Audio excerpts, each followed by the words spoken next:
I should have known Jessica would betray me again.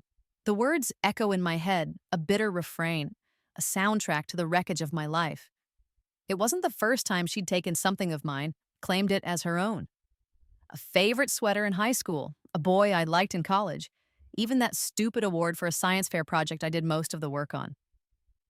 Small betrayals, then. Insignificant pebbles that, in hindsight, were leading to this avalanche. This, this was my future. My soul poured into threads and code.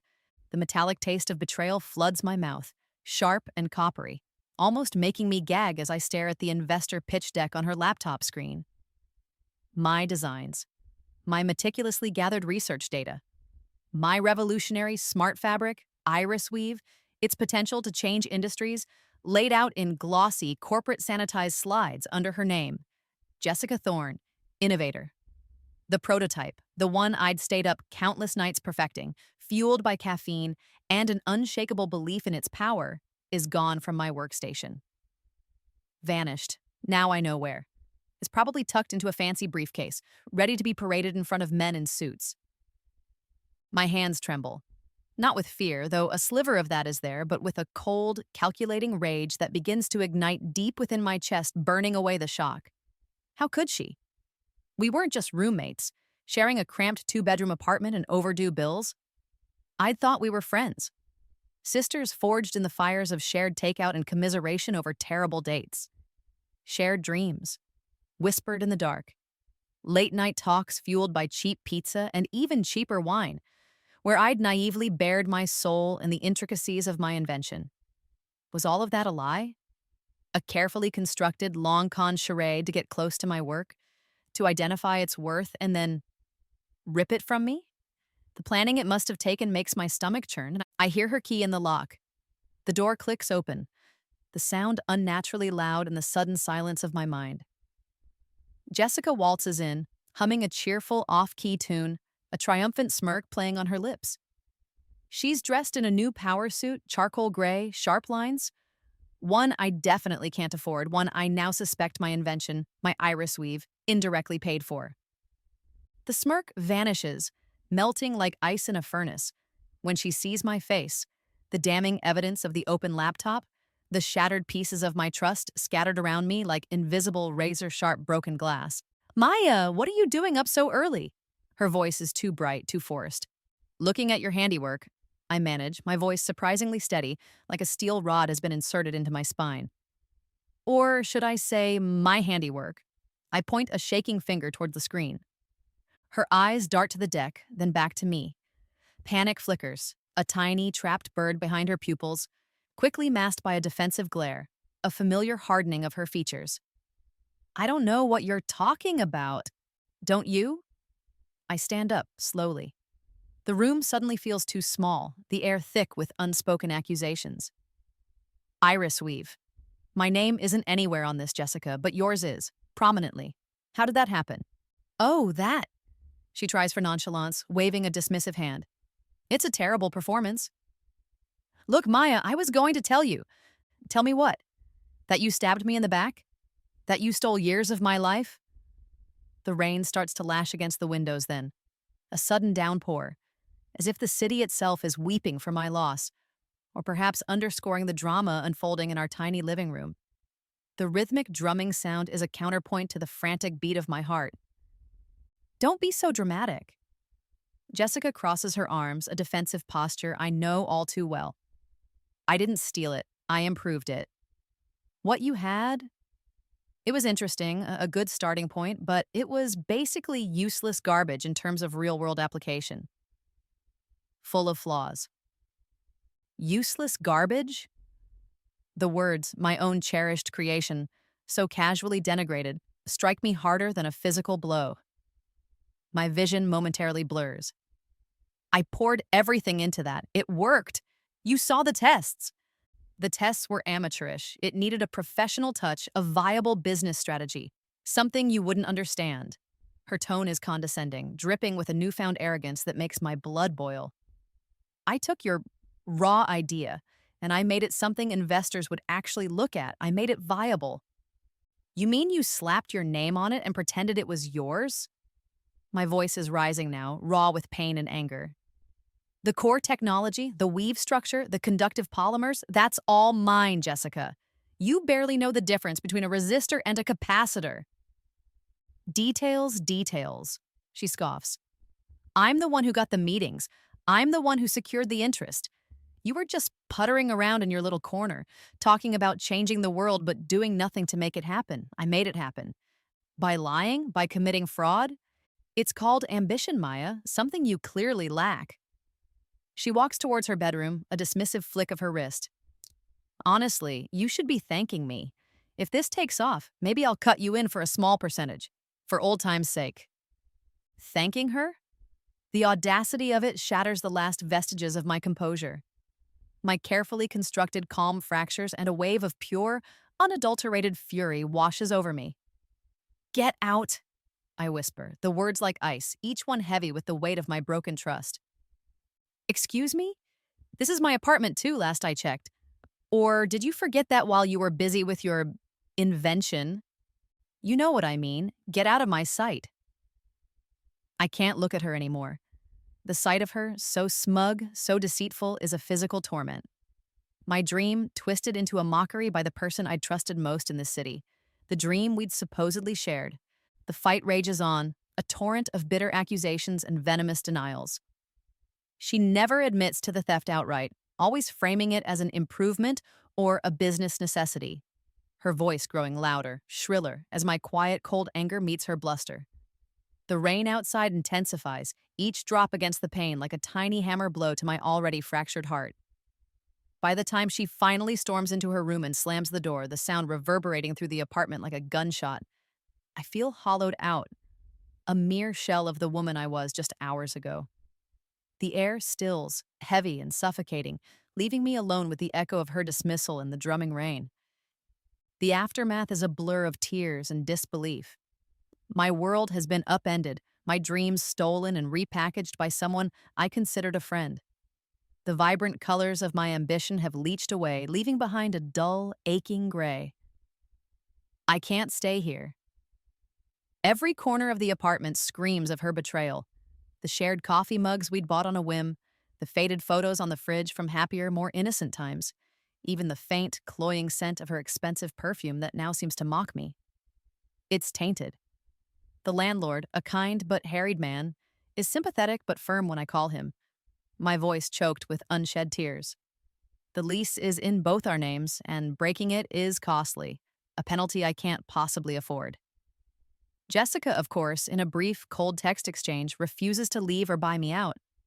She's riding high on her stolen success, probably already picturing herself on the cover of Forbes, the visionary tech prodigy. So I'm the one who has to go, to be displaced from my own life. Packing my meager belongings feels like sorting through the debris of a life that no longer exists. Each item is a memory, now tinged with a sharp, metallic bitterness. The Arduino boards I'd spent hours coding, the spools of experimental conductive thread, the notebooks filled with my frantic, ink-stained scribbles, and those exhilarating eureka. Breakthrough moments, they all feel like relics of a fool's errand, monuments to my own naivety. Defeated, shoulders slumped, I move back into my parents' quiet suburban home, into the childhood bedroom that suddenly feels miles too small for my collapsed dreams and oversized grief. The lingering smell of stale coffee grounds in the empty apartment as I take one last mournful look is the scent of my surrender. Or so it seems to me in that moment of utter desolation. My parents are supportive, in their own bewildered, loving way. They don't fully understand the scope of what I've lost, the intricate cruelty of intellectual property theft, the depth of Jessica's deceit. But they see my pain, the raw wound of it. My mother cooks my favorite comfort foods, dishes that taste like ash in my mouth. My father offers awkward, well-meaning advice about getting back on the horse, his words fumbling to find purchase on my grief. But the fight has been knocked out of me. For a week, I drift in a haze of despair, the future a terrifying, shapeless void.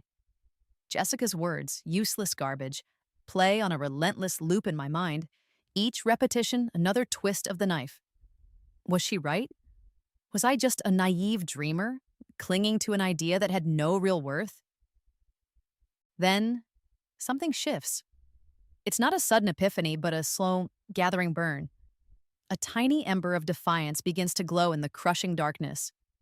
It's the memory of her smug, triumphant face as she'd dismissed my life's work, the casual cruelty in her voice as she'd offered me a small percentage. And I know, with a certainty that cuts through the fog of my despair, that I can't let her win. She didn't just steal my invention, she tried to steal my spirit, my belief in myself. And that I will not allow. That she cannot have. The quiet power move begins not with a bang, but with the soft, determined click of a laptop key in the dead of night. I start documenting everything. Every email exchange with Jessica where I discussed iris weave, every saved draft of my research proposals, every time-stamped photograph of my evolving prototypes.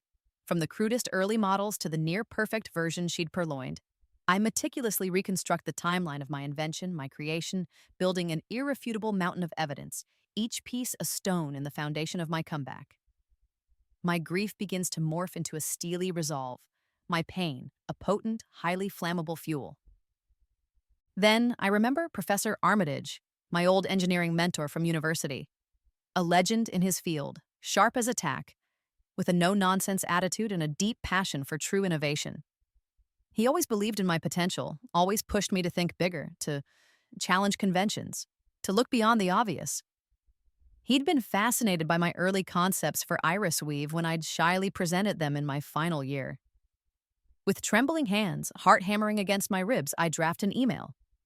I lay out the situation, the theft, the betrayal, the sheer audacity of it all. I attach my compiled evidence, a digital fortress of my claim, my heart pounding with a mixture of hope and the familiar, sickening dread of further disappointment.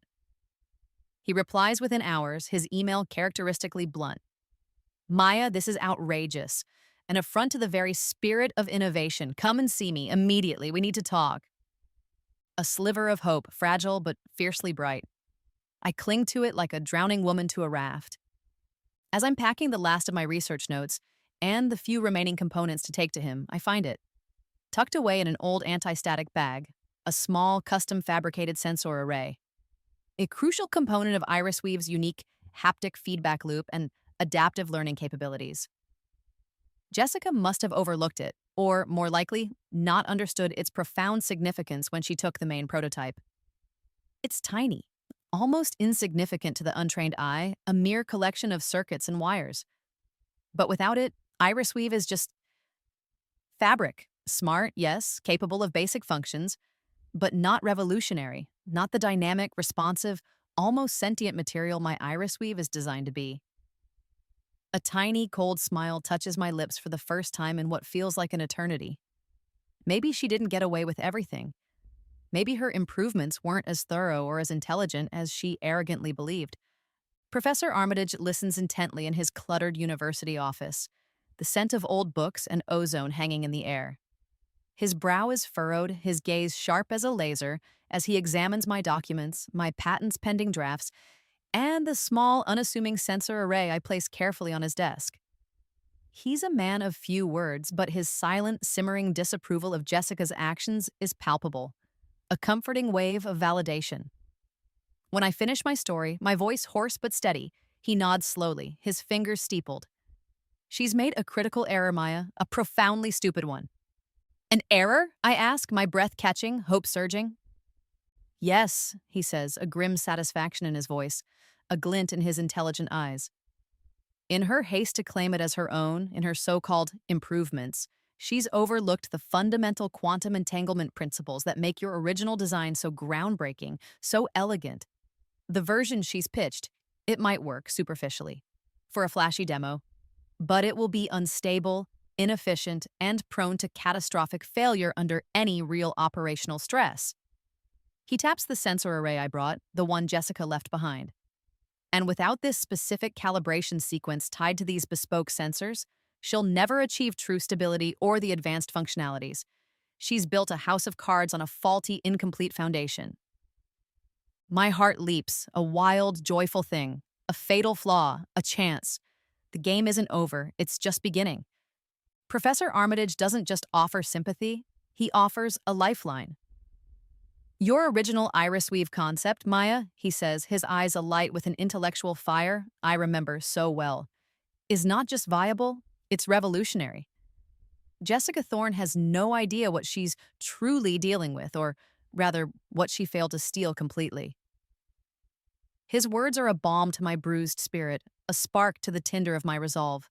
He tells me he knows a couple of his current brightest post-grad students, Liam and Priya, who would be ideal collaborators, brilliant, hungry, and fiercely loyal to the principles of genuine innovation. He believes they'd jump at the chance to work on something as cutting-edge as iris weave, especially given the David and Goliath narrative now attached to it. They're young, but they're prodigies in material science and nanorobotics, respectively, he assures me. And more importantly, they despise intellectual dishonesty. The meeting he arranges takes place in a quiet corner of the university library, surrounded by the hushed reverence for knowledge. Liam is lanky and intense, his mind clearly working at 1,000 miles an hour, peppering me with questions about quantum coupling and energy efficiency. Priya is quieter, more observant, but her insights into microfabrication and system integration are razor sharp. I lay out my original schematics, the sensor array, and the story of Jessica's betrayal. I see the initial skepticism in their eyes melt away, replaced by a shared indignation and then, unmistakably, a burgeoning excitement. They see the elegance of my design, the sheer potential that Jessica, in her arrogance, had missed or dismissed. She basically took the engine but left the turbocharger and the control system, Liam says, a slow grin spreading across his face. And she doesn't even realize the engine is about to seize. We can make this so much better than what she's peddling, Priya adds, her eyes shining. Your core concept for adaptive learning in the fabric? It's genius, Maya. The alliance is forged right there, amidst dusty textbooks and the quiet hum of scholarly pursuit. We are a small, underfunded, but fiercely determined team. Professor Armitage offers his guidance and access to some of the university's less scrutinized equipment during off hours, a quiet act of rebellion against the corporate sharks circling Jessica's stolen, crippled version of my dream. My parents, bless their trusting hearts, agree to let us convert their double garage into a makeshift laboratory. It's a far cry from the gleaming, state-of-the-art facilities Jessica is undoubtedly now enjoying, thanks to her ill-gotten investor funding, but it's ours. It's a sanctuary. It's a war room. The garage lab becomes our world. Days are for me, a grueling temp job I took to contribute to household expenses and fund our meager supplies. Nights are for iris weave. The whir of secondhand 3D printers becomes our lullaby. The scent of soldering flux and ozone, our constant companion. We work in a feverish haze of creation, fueled by instant noodles, endless cups of coffee, and an unshakable belief in what we're building. Liam wrestles with the power matrix, finding ways to enhance energy storage within the very fibers of the fabric. Priya, with her meticulous attention to detail, refines the microsensor integration, making them virtually undetectable and exponentially more responsive. I focus on the core architecture, the software, the soul of iris weave, weaving in the quantum entanglement protocols that Jessica so carelessly discarded. There are frustrations, of course. Components fail. Code throws up inexplicable errors. Experiments yield nothing but smoke and disappointment. Jessica's company, Thorne Dynamics, is making headlines. Glossy articles appear in tech blogs praising her visionary work. Each mention is a fresh stab of the knife, but it only strengthens our resolve. We see pictures of her at lavish launch parties, schmoozing with venture capitalists, her smile wide and predatory. I imagine her, oblivious to the ticking clock of her flawed design, and it pushes me harder. The ticking clock isn't just her ignorance, it's real. Thorne Dynamics is planning to go public in 6 months, a rapid IPO based on the hype she's manufactured. We don't have much time to expose the fraud and launch the real iris weave. While Jessica enjoys the limelight, I make a quiet power move. With Professor Armitage's help navigating the labyrinthine legalities, I secretly file for a series of comprehensive patents on the true iris weave technology, the quantum entanglement protocols, the advanced sensor array, the adaptive learning algorithms, every single unique element that makes my invention what it is. It's a gamble, a costly one, draining my meager savings, but it's a necessary shield, a sword sharpened in the shadows. The breakthrough comes on a cold Tuesday night, 3 months into our relentless toil. We're testing the latest iteration of the fabric, a small 2 foot square swatch. I touch it, and the fabric responds not just with a change in color or texture as my early prototypes did, but with a subtle, localized temperature shift, perfectly contouring to the pressure of my hand, the texture of the iris weave flowing like liquid silk under my fingers. Priya initiates the stress test sequence. On the monitor, we watch as the simulated energy load increases, far exceeding anything Jessica's stolen, unstable version could possibly handle. The fabric holds.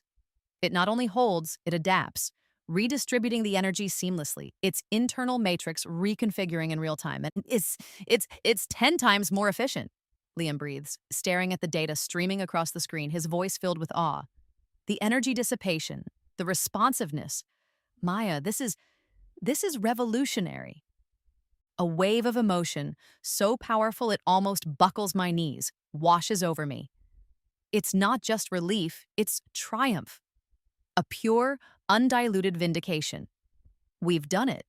We've taken the stolen dream and forged it into something stronger, something better, something real.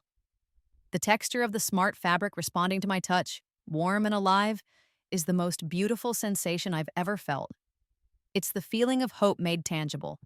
The first true, fully functional prototype of the real iris weave is completed a week later. It's a simple glove, but when I slip it on, it's like nothing I've ever experienced.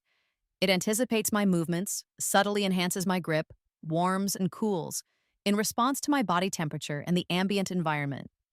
It feels like an extension of myself, a second skin imbued with an almost intuitive intelligence. It far exceeds Jessica's stolen version in every conceivable metric. Power efficiency, responsiveness, durability, and the sheer breadth of its potential applications. We hold a small silent celebration in the garage. Just the four of us, me, Liam, Priya, and Professor Armitage, who watches with a proud, fatherly smile. We toast with cheap, sparkling cider, the plastic cups clinking together, a tiny sound that nonetheless resonates with the weight of our shared achievement. We've built our miracle in a suburban garage fueled by little more than determination and belief. The next morning, an email lands in my inbox. The subject line is innocuous: potential opportunity. The sender is a name I recognize instantly: Alistair Finch, CEO of Innovate Corp., Jessica's biggest, most aggressive competitor, a titan in the tech industry known for his ruthless business acumen and his eye for disruptive technologies. The message is brief, almost cryptic. Miss Ramirez, I've been hearing whispers about your previous work and some more recent, very quiet, very interesting developments. Perhaps we should talk. My blood runs cold, then hot. How does he know? Who whispered? Is this a trap? Or is it the opportunity we've been fighting for? Alistair Finch. The name itself is a jolt, a paradox of fear and exhilaration. Innovate Corp is a behemoth, a shark in the fiercely competitive waters of the tech industry. Jessica had often spoken of them, a mixture of envy and trepidation in her voice. They were the ones to beat, the ones with limitless resources and a reputation for crushing smaller players. Why would he be contacting me? It could be a phishing attempt, Liam mutters, peering over my shoulder at the screen in our garage lab. The whir of our 3D printers seems to quieten, as if holding its breath. Or reconnaissance, Priya adds, her brow furrowed. Maybe Thorn Dynamics sent him to sniff around, see if you're a threat. Professor Armitage, however, looks thoughtful. Finch is no fool, Maya. He's ruthless, yes, but he also has an uncanny ability to spot genuine disruption before anyone else. Thorn Dynamics is all hype, a flashy facade. If anyone could see through that, it's him. And if he's heard whispers about your original work, and then more recent developments, he trails off, a rare glimmer of excitement in his eyes. This might be the opening we need, a very powerful, albeit potentially dangerous, opening. Dangerous or not, it's the only high-level contact we've had. My temp job barely covers my share of our pizza fund, let alone the costs of scaling up. The patents are pending, but legal battles are expensive, and Thorn Dynamics, with its investor cash, could drown us in legal fees. I reply to Finch, my email concise, cautious, agreeing to a preliminary virtual meeting. The Alistair Finch, who appears on my laptop screen a few days later, is exactly as formidable as his reputation suggests. Sharp suit, sharper eyes, an air of quiet intensity that commands attention even through a pixelated video feed. He doesn't waste time with pleasantries. Miss Ramirez, he begins, his voice a low, precise baritone. I've reviewed the public information on Thorn Dynamics Iris Weave. Impressive claims, flashy presentations. A slight pause, a flicker of something unreadable in his eyes. And utterly unbelievable from a fundamental engineering standpoint. The energy signatures they're claiming, the processing speeds, it defies known physics, at least with current commercially viable materials. I feel a surge of vindication. He sees it too. My sources tell me, he continues, that the original concept, the actual innovation, belonged to you, and that Miss Thorne's version is, shall we say, a poorly executed imitation. That's correct, Mr. Finch, I say, my voice steady despite the tremor in my hands. Jessica Thorne was my roommate and former colleague. She appropriated my research and my prototype. I thought as much. He leans forward slightly.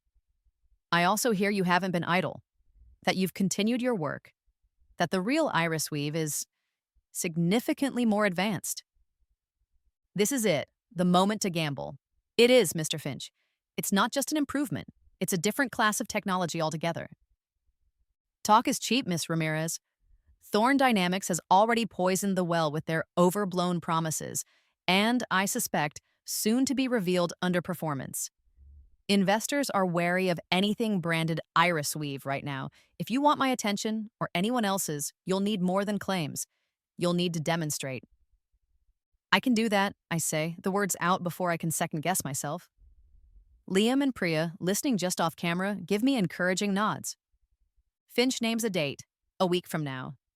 Not in his gleaming corporate tower, but at a neutral high-tech incubator space, often used by VCs for confidential assessments. A small group, he says. Discreet. People who understand the difference between vaporware and a genuine paradigm shift. Don't disappoint me, Miss Ramirez. You likely won't get a second chance. The pressure is immense. A week to prepare, to refine our demonstration, to build a compelling pitch that can cut through the skepticism Jessica has created. We barely sleep. The garage is a blur of activity, the air thick with the scent of coffee, adrenaline, and the faint metallic tang of overworked electronics. We decide to focus the demonstration on two key areas where Jessica's version is fatally flawed and ours excels: stress tolerance under extreme conditions and real-time adaptive learning. The investor meeting itself is terrifying. We walk into a sleek, minimalist boardroom. The smell of new leather and expensive coffee fills the air. Around a polished mahogany table sit 5 figures: Alistair Finch, 2 stone-faced venture capitalists he's brought along, and 2 leading materials scientists whose papers I'd quoted in my thesis. They look at me, a young woman with a makeshift prototype developed in a garage, with expressions ranging from polite curiosity to outright skepticism. Jessica's ghost, her overhyped claims and stolen glory, hangs heavy in the room.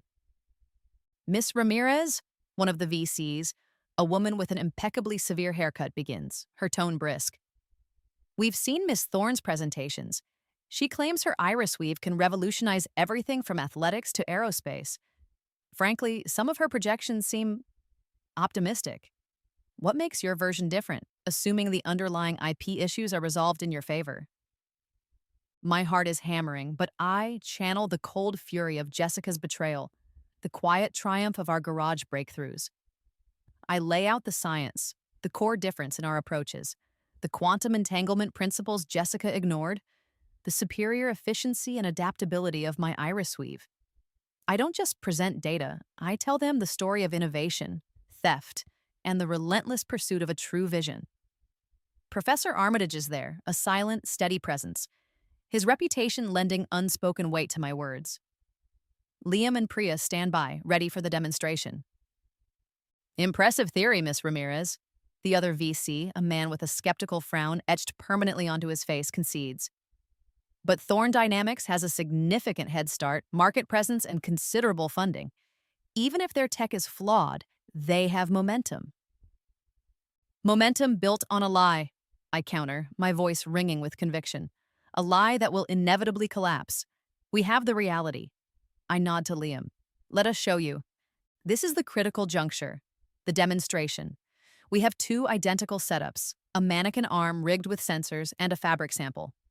One sample is a replica we reverse engineered to mimic Thorne Dynamics' flawed design based on Professor Armitage's assessment and public patent filings Jessica had rushed. The other is our iris weave. Priya initiates the first test, extreme temperature cycling. The Thorne Dynamics fabric analog quickly shows signs of degradation, its responsiveness faltering, its internal matrix showing microfractures on the diagnostic screen. Our iris weave adapts flawlessly, maintaining full integrity and responsiveness from blistering heat to cryogenic cold. The scientists in the room lean closer, murmuring to each other, their pens starting to fly across their notepads. The sound of their scribbling is like music to my ears. Next, the stress and impact test. Liam applies increasing levels of force to both fabric-covered mannequin arms. The Thorne Dynamics sample tears under a load that our iris weave handles with ease, the fabric intelligently stiffening at the point of impact to dissipate the force, then returning to its flexible state. The difference is not just visible, it's orders of magnitude. The VCs are silent, their skepticism visibly warring with the undeniable evidence before them. Finally, the adaptive learning demonstration. I slip on our iris weave glove. I perform a series of complex gestures and the fabric learns, anticipates, even suggests refinements to my movements, displayed on a monitor tracking its neural network activity. I then try to replicate this with a glove made from the Thorne Dynamics analog. It's clunky, unresponsive, its processing power clearly overwhelmed. It's like comparing a supercomputer to a child's calculator. When the demonstration concludes, there's a stunned silence in the room. Alistair Finch is the first to speak, a slow, predatory smile spreading across his face. "Well, Miss Ramirez," he says, his voice resonating with newfound respect, "it appears you are not exaggerating." The lead materials scientist, a woman renowned for her cautious pronouncements, removes her glasses. The quantum entanglement application, it's elegant. And the real-time adaptive learning at this efficiency, I haven't seen anything like it. This isn't just an improvement on Thorne's work, this is a different phylum of technology. The funding negotiations are intense but swift. Finch, true to his reputation, drives a hard bargain, but he also sees the monumental potential. He wants to move fast, to crush Thorne Dynamics before they can even react to their impending technical failures. We secure $2 million in seed funding. The weight of the ceremonial oversized check they present for a quick photo op feels impossibly light compared to the weight of responsibility and opportunity it represents. It's enough to secure proper lab space, hire a small, dedicated team beyond just Liam and Priya, who become my first official hires, and begin scaling up production of our initial prototypes for key industry partners Finch already has lined up. We call our new company Phoenix Fabrics, a nod to rising from the ashes of betrayal. With the funding comes a new professional office, a small suite in a modern tech park. The smell of new leather in the chairs in our tiny boardroom is a world away from the scent of soldering flux in the garage, but the determination is the same, only now it's amplified by resources and a growing team of brilliant minds who believe in our vision. Alistair Finch, true to his word, is not just a passive investor. He connects us with a high-powered IP law firm, and the legal battle against Thorne Dynamics begins in earnest. Simultaneously, he introduces us to influential tech journalists, the kind who can make or break reputations with a single well-researched article. This is my quiet power move. I don't go for sensationalist headlines. Instead, I strategically leak key pieces of irrefutable evidence about Jessica's theft, carefully redacted emails, early design documents time-stamped years before her company even existed, and a comparative analysis of the core technological differences, highlighting the fatal flaws in her version. I provide this to a select few reputable journalists known for their investigative rigor. The media storm begins as a low rumble and quickly escalates. Tech blogs, initially enamored with Jessica's charismatic presentations, start asking hard questions. Anonymous sources, mostly disgruntled engineers within Thorne Dynamics who are beginning to see the cracks in Jessica's facade, and fear for their careers, begin to confirm the technical shortcomings. Side-by-side comparisons of my original patent applications, now public, and Thorne Dynamics filings reveal damning similarities in concept but critical divergences in execution. The sound of keyboards clicking, of journalists digging, becomes a distant drumbeat signaling Jessica's downfall. Thorne Dynamics' stock price, which had soared on initial hype, begins to wobble then plummet as institutional investors get nervous. The legal victory, when it comes, is almost an anticlimax, though no less sweet. The Patent Office, presented with our meticulous documentation and the now publicly questioned integrity of Jessica's claims, rules decisively in my favor, affirming my original ownership of the core iris weave technology. My patents are granted a shield of iron around my innovation. Thorne Dynamics is issued a cease and desist on their infringing products. Their house of cards, built on my stolen dreams, begins to crumble. We're in our new, slightly less tiny office, celebrating the patent victory with lukewarm pizza. Some things never change. When my new assistant, Chloe, pokes her head in. "Maya, there's a Jessica Thorne here to see you. She doesn't have an appointment, but she's insistent." My blood runs cold. Jessica, here, now. Desperate, and if I know her at all, dangerous in her desperation. The taste of stale coffee and betrayal from that awful morning in our old apartment floods back.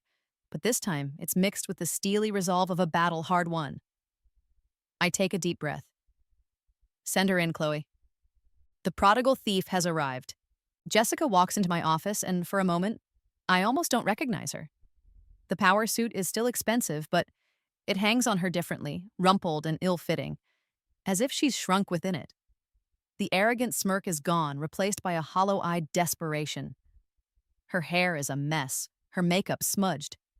She looks like a ship that's been battered by a hurricane and is about to sink.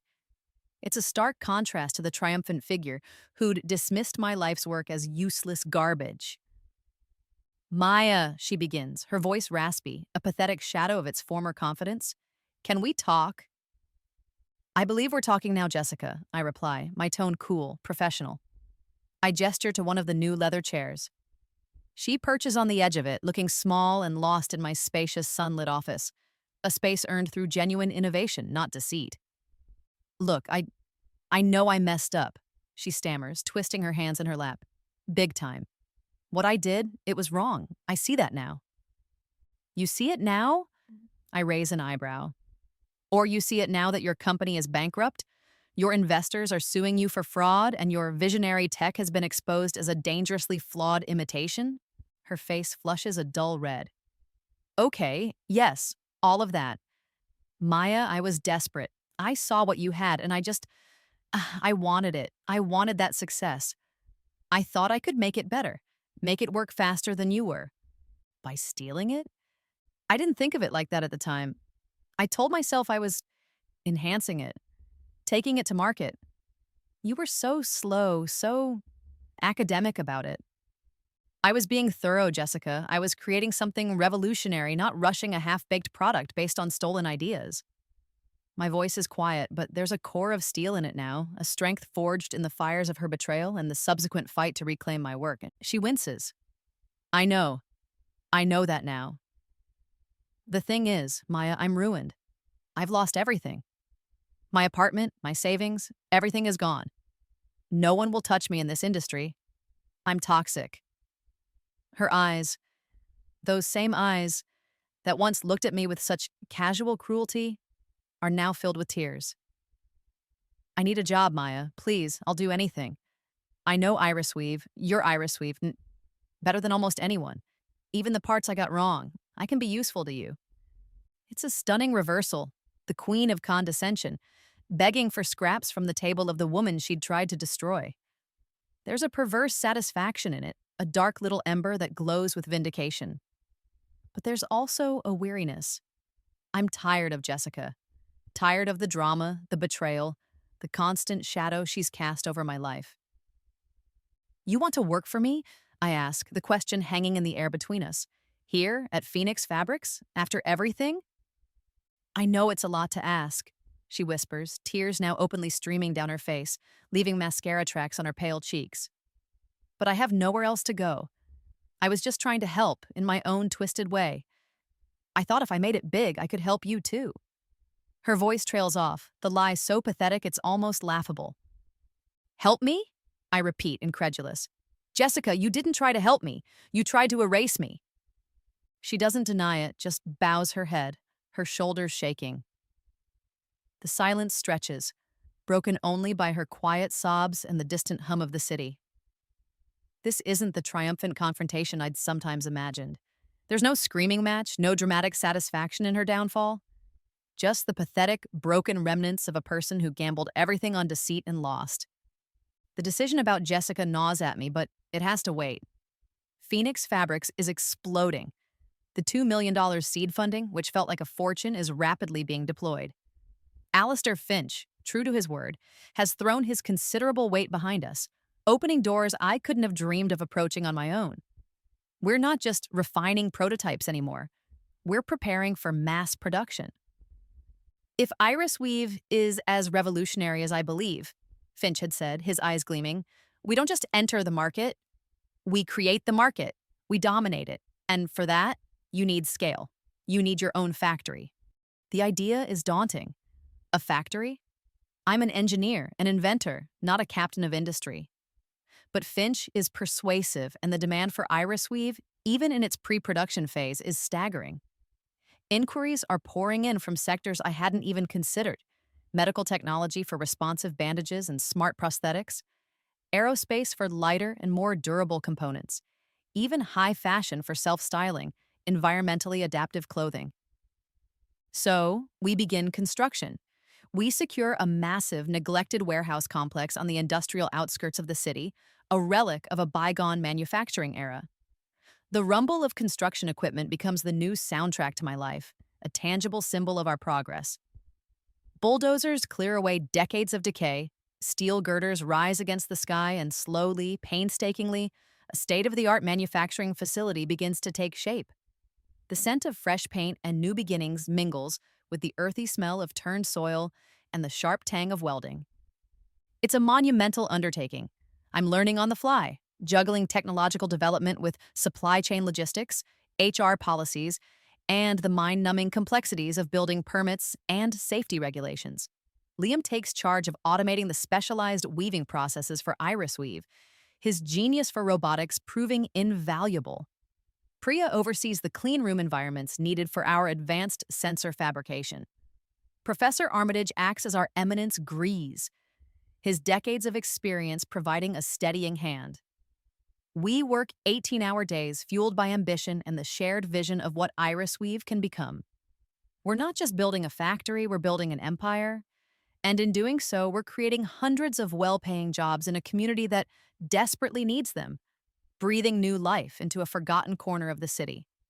The texture of the factory's polished concrete floors under my worn-out sneakers feels more satisfying than any red carpet ever could. It's real. It's ours. 6 months after the factory groundbreaking, a year after Jessica's initial betrayal, we are ready for the official product launch of Phoenix Fabrics Iris Weave. The media buzz, carefully cultivated by Finch's PR team and fueled by the earlier scandals surrounding Thorne Dynamics, is at a fever pitch. The launch event is held not in a stuffy hotel ballroom, but right here in our newly completed factory, the gleaming machinery of our production lines serving as a dramatic backdrop. I stand on a temporary stage, looking out at a sea of faces. Journalists, industry analysts, potential clients, investors, and our proud, beaming employees. My voice, when I begin to speak, is surprisingly strong, imbued with the quiet confidence of someone who has faced down her demons and emerged victorious. I don't dwell on Jessica or the theft. Instead, I talk about the future. I showcase Iris Weave's incredible capabilities. A firefighter's uniform that monitors vital signs and core temperature, adapting to protect them in extreme heat. A prosthetic limb that provides nuanced sensory feedback, allowing an amputee to feel the texture of a loved one's hand. A solar sail for spacecraft, incredibly lightweight yet phenomenally strong, capable of self-repair. The demonstrations are flawless, each one eliciting gasps of astonishment and bursts of spontaneous applause. Iris Weave isn't just a product, it's a platform technology, poised to revolutionize multiple industries simultaneously. The response is overwhelming. Orders flood in, partnerships are forged. Phoenix Fabrics, the company born from the ashes of betrayal, becomes an overnight sensation, the darling of the tech world. Within the first year of operation, our company is valued at $100 million. The number is staggering, almost abstract, but the reality of it is in the bustling factory floor, the cutting-edge research happening in our labs, and the tangible impact our technology is beginning to have on people's lives. We are not just making smart fabric, we are weaving a new future. And then there's Jessica. Her savings, I hear through the grapevine, are long gone. She's facing eviction from the tiny, rundown apartment she moved into after losing everything. The ticking clock of her financial ruin has run out. She's called Chloe, my assistant, half a dozen times, each call more desperate than the last, begging for a chance to speak with me again. I've avoided her. Part of me wants to forget she even exists, but her plea, "I'll do anything," echoes in my mind. The factory is scaling up production. We need workers, people to operate the machinery, to perform quality control, to manage inventory.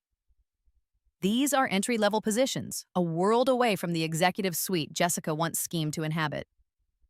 The decision rests solely with me. Do I offer her a job? Is it an act of compassion? Or a subtle final twist of the knife, a quiet power move to have her working in the empire, built on the dreams she tried to steal and then called useless garbage? Can I truly put her betrayal behind me, or is this a way to keep her under my thumb, a constant reminder of my victory and her failure? The scent of fresh paint in my now much larger, more well-appointed office seems to mock the complexity of the decision. It's a clean slate, but some stains are harder to remove than others. I pick up the phone and dial Chloe. "Ask Miss Thorne to come in tomorrow morning," I say, my voice betraying none of the turmoil within. I've made a decision about her employment. The cliffhanger, I realize, isn't just for her, it's for me too. Section 5, The Reckoning. Jessica arrives the next morning looking even more diminished, if that's possible. The fight has completely drained out of her. She sits rigidly in the chair opposite my large mahogany desk, a desk that feels like a continent separating us, her eyes fixed on her own tightly clasped hands. The silence in my office is heavy, broken only by the distant, rhythmic hum of the factory, a sound that is now the anthem of my success. The smell of success mixed with faint undercurrents of machine oil and new electronics permeates the air, a constant reminder of what I've built. "Thank you for seeing me, Maya," she mumbles, not meeting my gaze. "Jessica," I begin, my voice calm, measured. "This isn't about gloating. It's about something else. Something I'm still trying to define." Phoenix Fabrics is expanding rapidly. We have several entry-level openings on the factory floor. Assembly line work, quality control, inventory management. The pay is standard, the hours are demanding, it's not glamorous. Her head snaps up, disbelief warring with a flicker of desperate hope in her eyes. "Factory floor," she echoes, the words barely a whisper. I can see the internal struggle, the remnants of her pride battling the stark reality of her situation. This is a woman who, just over a year ago, was pitching to investors, her name plastered on a fraudulent vision of grandeur. "That's what's available," I state, keeping my expression neutral. "It's honest work, a chance to earn a living, a chance to start over, perhaps." She stares at me, searching my face for some sign of mockery, of malice. She finds none. Only a calm, unwavering resolve. This is my quiet power move, the terms I'm setting, not just for her, but for myself. It puts me completely in control, not through overt revenge, but through an offer that is both a lifeline and a profound lesson in humility. "You'd really offer me a job?" she asks, her voice thick with unshed tears. "After what I did?" "What you did is in the past, Jessica. It has consequences and you're living them. This offer is about the present. Do you want the job or not? I'm not offering forgiveness, not yet. Perhaps not ever, not fully. But I am offering a path, a very narrow, very humble path." The silence stretches. I can almost hear the calculations in her mind, the weighing of pride against desperation. Finally, she lets out a shaky breath. "Yes," she says, her voice small but clear. Yes, Maya, I'll take it, thank you. The thank you is genuine this time, stripped of all artifice. It's the sound of someone who has truly hit rock bottom and been unexpectedly offered a hand, however rough. Jessica Thorne, former aspiring CEO, now wears a standard Phoenix Fabrics blue smock and works on the assembly line, meticulously inspecting newly woven sheets of iris weave before they move to the next stage of sensor integration. The humbling is profound. I see it in the way she carries herself, no longer with that arrogant swagger, but with a quiet diligence. She avoids eye contact with me for the first few weeks, her movements stiff, self-conscious. The other workers, many of whom know the whispers of her past connection to me and the company's origins, are initially wary, some openly curious, a few subtly hostile. But Jessica just keeps her head down and does her work. I don't interact with her directly much at first. Her supervisor is Maria, a no-nonsense woman who rose from the factory floor herself and has little patience for drama or entitlement. Maria reports that Jessica is a surprisingly good worker-focused, meticulous, and a fast learner. She never complains. She never asks for special treatment. She simply works. She eats her lunch alone in the bustling canteen, surrounded by the noise and camaraderie of hundreds of employees, yet an island of solitude. The rhythmic sound of the production line, the whir and click of the automated looms, the hiss of pneumatic seals. These are the sounds of her new reality. The smooth texture of the finished iris weave. A constant reminder of the genius she tried to steal and the empire she failed to build. Passes through her hands hour after hour, day after day. Slowly, I see a change in her. The bitterness in her eyes begins to fade, replaced by a kind of weary acceptance. And then, eventually, something akin to respect. Respect for the work, for the people around her, perhaps even for herself, for enduring this. She starts to make tentative conversation with her coworkers, offering a shy smile, sharing a packet of cookies during a break. They, in turn, begin to see not the disgraced would-be tycoon, but just another person trying to make it through the day. And I change too. Watching her, stripped of her ambition and deceit, I see not just the ghost of my betrayer, but a human being. Flawed, yes. Capable of great cruelty, undoubtedly. But also capable of work, of perseverance. My anger, that white-hot inferno that fueled me for so long, begins to cool, leaving behind a strange kind of emptiness that slowly starts to fill with something else. Not forgiveness, not entirely, but understanding perhaps, acknowledgement of the complex, messy nature of human beings. The growth is mutual, unspoken. She learns humility, the value of honest labor, the sting of consequences. I learn about the complexities of justice, the limitations of revenge, and the unexpected weight of wielding power with something approaching grace. My final gesture towards her, the job offer, was intended as a form of justice, a rebalancing of the scales. But it's also becoming a strange kind of mercy, one that allows for the possibility of redemption, however small. One afternoon, months later, I'm walking the factory floor, reviewing a new sensor calibration process with Liam. Jessica is at her station, her brow furrowed in concentration, as she inspects a particularly intricate weave destined for a new line of medical implants. She looks up, sees me, and for the first time there's no fear in her eyes, no shame. Just a simple nod of acknowledgement, a flicker of something that might even be professional respect. I nod back. The resolution isn't a dramatic confrontation or a tearful reconciliation. It's a quiet acceptance of a new reality, a new dynamic. I built this factory, this company, from the ashes of her betrayal. My success is the ultimate justice. And her presence here, working diligently on the factory floor, under my supervision, is a constant, undeniable testament to that. She is working in my factory, producing my invention.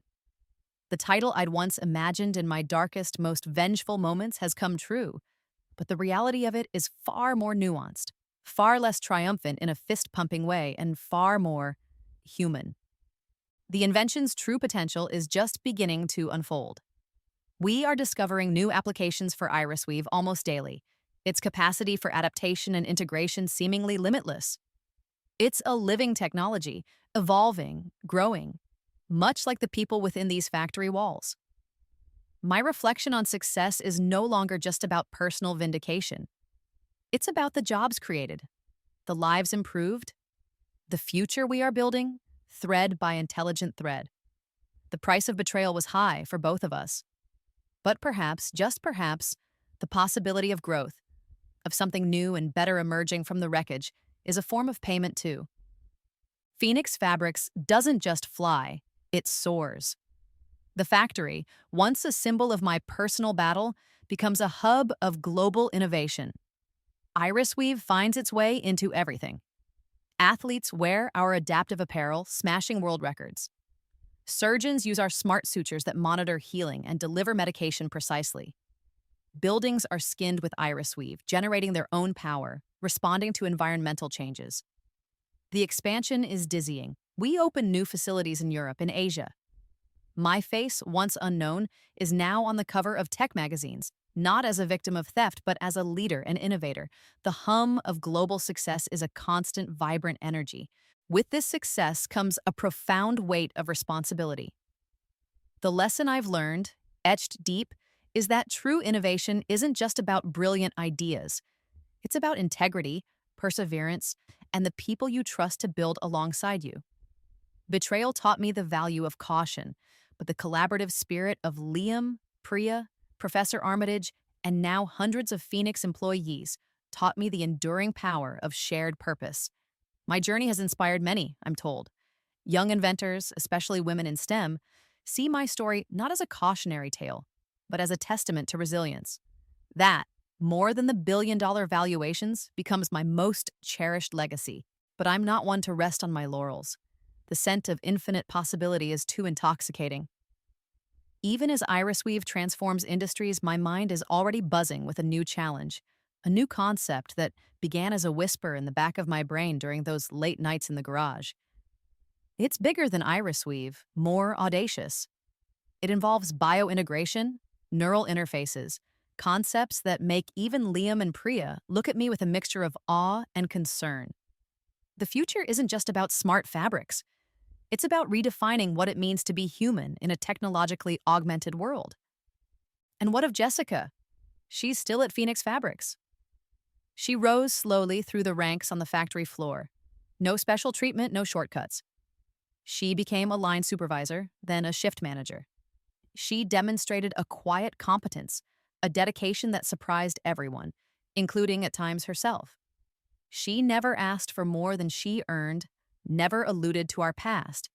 She rebuilt a life, piece by painstaking piece, within the walls of the empire I built from the dream she tried to steal. The final power move, my ultimate decision about her future at the company, comes not with a dramatic flourish, but during a routine quarterly review. Her performance is exemplary. She's respected by her teams. She understands the Iris Weave production process intimately. Jessica, I say, looking at her across my desk, the same desk where she once begged for a job. She looks different now, stronger. The hollow desperation is gone, replaced by a quiet self-possession. I'm creating a new role, head of global quality assurance for all Iris Weave manufacturing. It's a significant step up. It requires an encyclopedic knowledge of our processes, an unwavering commitment to excellence, and an ability to manage complex systems and diverse teams. I believe you're qualified. Her eyes widen, just for a moment, a flicker of the old Jessica, the ambitious one. But it's tempered now, layered with years of humility and hard-won experience. Maya, are you sure? I don't make decisions like this lightly, I reply. You've earned this opportunity, Jessica, through your work here. Not because of the past, but despite it. It's a testament to how far we've both come. It's not about forgiveness, not entirely. It's about recognizing growth, about acknowledging that people can sometimes transcend their worst mistakes. It's a quiet power move that shows, I hope, true leadership, the ability to see potential, even in the most unlikely of places, even in the shadow of a profound betrayal. She accepts, her voice thick with emotion. Sometimes, late at night, when the factory is humming with the quiet energy of the night shift, I walk the floor. I see the intricate dance of machines and people, all working together to create something extraordinary. And sometimes I see Jessica in her new, more senior role, conferring with engineers, her expression focused, authoritative. She's a part of this, a small, reformed part of a legacy she once tried to corrupt. My roommate called my invention useless. Now she works at the factory I built to mass produce it, ensuring its quality for a world that has embraced its revolutionary power. And as I look towards the horizon, towards the next audacious dream, I know this. The future is woven from threads of innovation, resilience, and the enduring, complicated, and sometimes surprising capacity of the human spirit to endure, to transform, and to build anew. This is just the beginning.